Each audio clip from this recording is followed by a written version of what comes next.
কোটা আন্দোলনকে ঘিরে বাংলাদেশে যে চরম পরিণতি বা পরিস্থিতি, সেই ঘটনায় জাতিসংঘের হস্তক্ষেপ কামনা করেছেন ৭৪ জন বিশিষ্ট নাগরিক।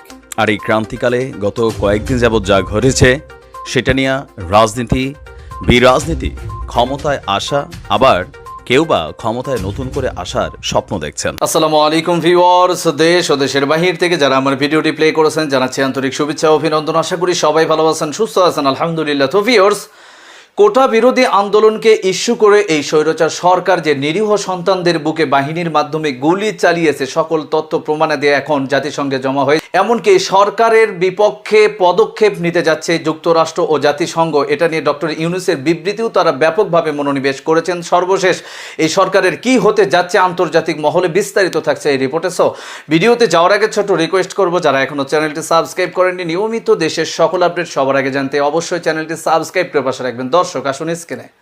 কোটা আন্দোলনকে ঘিরে বাংলাদেশে যে চরম পরিণতি বা পরিস্থিতি, সেই ঘটনায় জাতিসংঘের হস্তক্ষেপ কামনা করেছেন ৭৪ জন বিশিষ্ট নাগরিক। তারা জাতিসংঘের তত্ত্বাবধানে প্রতিটি ঘটনার তদন্ত দাবি করেছেন। বিক্ষুব্ধ ৭৪ নাগরিকের এক বিবৃতিতে এই দাবি জানানো হয়। দর্শক, খুবই প্রাসঙ্গিক যে এই ঘটনাগুলো ভিডিওতে মানুষ দেখেছে, তাতে দেখা গেছে যে অনেক ক্ষেত্রে আইন শৃঙ্খলা রক্ষাকারী বাহিনী সরাসরি জড়িত, এবং যত হতাহতের ঘটনা ঘটেছে সবার শরীরই বুলেট বিদ্ধ, গুলিতে হয় মারা গেছে, আহত হয়েছে। তো এই ঘটনার তদন্ত সরকার কিভাবে করবে? তারা তো সরাসরি গুলির নির্দেশ দিয়েছিল। সুতরাং এই ঘটনায় কারা দায়ী এবং দায়ী ব্যক্তিদেরকে চিহ্নিত করার জন্য তারা জাতিসংঘের তত্ত্বাবধানে তদন্ত দাবি করেছে। সরকার যদি নিজে নিজে তদন্ত করে এবং নিজেরা যদি এখন শোক পালন করে রাষ্ট্রীয় পর্যায়ে, সেটি গ্রহণযোগ্য হবে না। সেই কারণেই তারা জাতিসংঘের হস্তক্ষেপ কামনা করেছে। তার মানে এখানে আন্তর্জাতিক কোনো সংস্থা ছাড়া নিরপেক্ষভাবে এই সমস্ত ঘটনার কোনো তদন্ত হবে না। প্রধানমন্ত্রী যদিও আশ্বাস দিয়েছেন, যারা ভিকটিম পরিবার তার সঙ্গে দেখা করেছেন সেখানেও তিনি বলেছেন যে ঘটনার তিনি বিচার করবেন, কিন্তু এই বিচার সত্যিকার অর্থে শেষ পর্যন্ত প্রহসনে পরিণত হবে। সেটা আবু সাইদের ব্যাপারে যে এফআইআর করা হয়েছে তাতেই পরিষ্কার। সেখানে বলা হয়নি যে পুলিশের গুলিতে আবু সাইদ মারা গেছে। কোটা সংস্কারের দাবিতে আন্দোলনকে ঘিরে শত শত শিক্ষার্থী ও সাধারণ নাগরিক হত্যার বিচার দাবি করেছেন দেশের ৭৪ জন বিশিষ্ট নাগরিক। তারা বলেছেন, আন্দোলনে শিক্ষার্থী সহ শান্তিপ্রিয় নাগরিকদের নিহত, আহত ও নির্যাতিত হওয়ার প্রতিটি ঘটনার তদন্ত হতে হবে। স্বচ্ছ, সুষ্ঠু, নিরপেক্ষ ও স্বাধীনভাবে তদন্তের স্বার্থে তা জাতিসংঘের উচ্চ পর্যায়ের বিশেষজ্ঞ দলের তত্ত্বাবধানে হওয়া জরুরি। তাই তারা জাতিসংঘকে এই লক্ষ্যে প্রয়োজনীয় উদ্যোগ গ্রহণ করার আহ্বান জানাচ্ছে। সোমবার গণমাধ্যমে পাঠানো এক বিবৃতিতে এই দাবি জানান বিক্ষুব্ধ নাগরিকরা। বিশিষ্ট নাগরিকদের বিবৃতিতে বলা হয়, গভীরতম বেদনা ও ক্ষোভের সঙ্গে তারা লক্ষ্য করছেন যে কোটা সংস্কারের দাবিতে শান্তিপূর্ণ আন্দোলনরত শিক্ষার্থীদের উপর ১৬ জুলাই থেকে পুলিশ সহ রাষ্ট্রের বিভিন্ন বাহিনীর পাশাপাশি সরকারের একাধিক দায়িত্বশীল মন্ত্রীর প্ররোচনায় তাদের আশীর্বাদ পুষ্ট ছাত্র সংগঠনের সহিংস কর্মীরা নজিরবিহীন দমন পীড়নের তাণ্ডব চালিয়েছে। শুরু থেকেই সম্পূর্ণ শান্তিপূর্ণ ও অরাজনৈতিক ছাত্র আন্দোলনকে সরকারি দল রাজনৈতিক প্রতিপক্ষের ষড়যন্ত্র হিসেবে আখ্যায়িত করতে চেয়েছে। অন্যদিকে বিরোধী পক্ষ ছাত্র আন্দোলনের প্রতি সংহতির নামে একে নিজেদের রাজনৈতিক সুবিধা অর্জনের জন্য ব্যবহার করতে চেয়েছে বলে অভিযোগ করা হয়।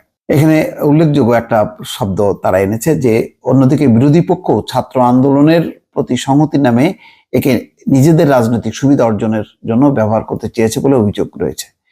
বিশিষ্ট নাগরিকরা বলেন, তারা ছাত্র জনতা হত্যা ও জনগণের সম্পত্তি বিনষ্টের নাশকতার পেছনে যে কোনো ধরনের অপরাজনীতির নিন্দা করছেন। সরকারের বল প্রয়োগে কমপক্ষে ২ শতাধিক মানুষ প্রাণ হারিয়েছেন, হাজার হাজার মানুষ গুরুতরভাবে আহত হয়েছেন। তাদের সংখ্যাগরিষ্ঠ অংশ সরকারি, বেসরকারি, বিশ্ববিদ্যালয়, বিভিন্ন কলেজ, স্কুল পড়ুয়া ছাত্রছাত্রী ও খেটে খাওয়া সাধারণ মানুষ। এছাড়া বিভিন্ন সহিংস ঘটনায় হতাহতদের মধ্যে আইন শৃঙ্খলা বাহিনীর কয়েকজন সদস্য রয়েছেন। হতাহতদের তালিকায় সংবাদকর্মীরাও রয়েছেন। বিবৃতিদাতারা বলেন, তারা বিশেষভাবে উদ্বিগ্ন এই কারণে যে তাদের আশঙ্কা সরকারি বাহিনী ও সরকারি দলের সংগঠনগুলো আক্রমণে হতাহতের প্রকৃত সংখ্যা আরো অনেক ব্যাপক ও ভয়াবহ। ইন্টারনেট ও গণমাধ্যমের উপর সরকারের একচ্ছত্র নিয়ন্ত্রণের কারণে তারা জানতে পারছেন না। বিশিষ্ট নাগরিকরা বলেন, এত অল্প সময়ে একটি শান্তিপূর্ণ আন্দোলনে এমন বিপুল সংখ্যক হতাহতের নজির গত 100 বছরের ইতিহাসে, মানে মুক্তিযুদ্ধের সময় পাক হানাদার বাহিনী যে ধ্বংসযজ্ঞ, সেটা বাদ দিলে এই দেশে তো বটেই, এই উপমহাদেশেও মিলবে না।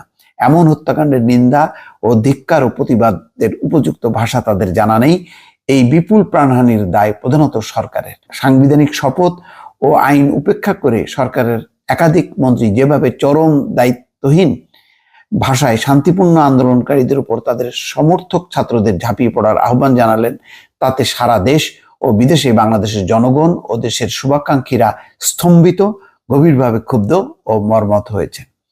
যাক, এখানে উল্লেখযোগ্য হচ্ছে বিবৃতিদাতা কারা: সুলতানা কামাল মানবাধিকার কর্মী, হামিদা হোসেন মানবাধিকার কর্মী, খুশি কবির মানবাধিকার কর্মী, স্বাধীন মালিক আইনজ্ঞ ও সংবিধান বিশেষজ্ঞ, রাশেদা কে চৌধুরী, ওয়াহিদ উদ্দিন মাহমুদ, হোসেন জিল্লুর রহমান, আনু মোহাম্মদ দেবপ্রিয় ভট্টাচার্য, মেঘনা ঘো ঠাকুরতা, জেডাই খান পান্না, ইফতেকারুজ্জামান, আসিফ নজরুল, শিরিন হক, সৈয়দা রেজওয়ানা হাসান, শামসুল হুদা, বদিউল আলম মজুমদার, সারা হোসেন, পারভিন হাসান, গীতিয়ারা নাসরিন, তানজিমউদ্দিন খান, সুমাইয়া খায়ের, মুশতাক এইচ খান, মির্জা তাসলিমা সুলতানা, ফিরদৌস আজিম সহ এই 74 জন নাগরিক তারা জাতিসংঘের তত্ত্বাবধানে একটা। দর্শক, স্ক্রিনে আমরা সে সম্পর্কে বিস্তারিত জানলাম। এ বিষয়ে আপনাদের মতামত কমেন্টে জানান, কেউ ভিডিওটি স্কিপ করবেন না। কোটা বিরোধী আন্দোলনকে কেন্দ্র করে সরকার যত নাটকের জন্ম দিয়েছে, যদি শিক্ষার্থীদের এই দাবি না মানে এই সরকার এবং দমন, নিপীড়ন ও হয়রানি, গ্রেফতার যদি বন্ধ না করে, তাহলে আবারও গণ অভ্যুত্থানের ডাক দিতে যাচ্ছে বর্তমান বাংলাদেশের জনগণ। আসুন সে সম্পর্কে বিস্তারিত জানবো রিপোর্টে।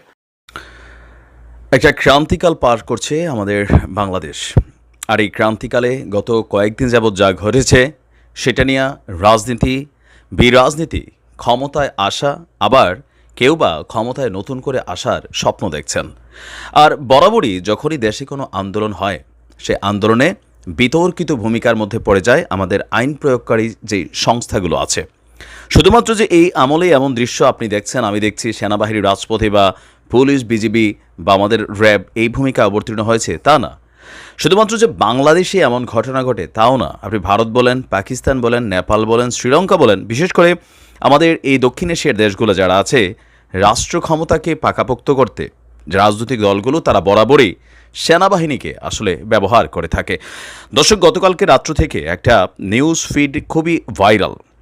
আমাদের যেই ফেসবুক সোশ্যাল মিডিয়া প্ল্যাটফর্মে একটা খবর যেটা খুবই বেশি সবার নজর কেড়েছে, যে বিক্ষোভকারীদের হাতে একজন সেনা সদস্য নিহত হয়েছেন, পাশাপাশি 16 জন হাসপাতালে আছেন। আর সেখানে কয়েকটা আর্মির ছবি টবিও দেখানো হয়েছে। এখন এই ঘটনাটা কি আসলে সত্য নাকি মিথ্যা? ঘটনা সত্য। এখন ঘটনাটা কোন জায়গার সেটা হচ্ছে কথা। ঘটনাটা হচ্ছে বাংলাদেশের না, ঘটনাটা হচ্ছে পাকিস্তানের। এখন যেহেতু আর্মির ড্রেসগুলো সেম, গাড়িগুলো প্রায় সেম, ওয়ার্ল্ড ওয়াইড আর্মির একটা ড্রেস কোড কাছাকাছি লেভেলের আমরা দেখি, তো সেই কারণেই এই ছবিগুলো সামনে চলে আসছে। পাকিস্তানের রাজনীতিতেও বরাবরই সেনাবাহিনীর ভূমিকা বাংলাদেশের তুলনায় 101 গুণ বেশি, এটা আপনারা সকলে জানেন। বিশেষ করে সর্বশেষ ইমরান খানের সরকার পতনে মার্কিন যুক্তরাষ্ট্রের যে পরিকল্পনা ছিল, সেই পরিকল্পনাকে বাস্তবায়ন করেছিল কিন্তু এই পাকিস্তানের সেনাবাহিনী।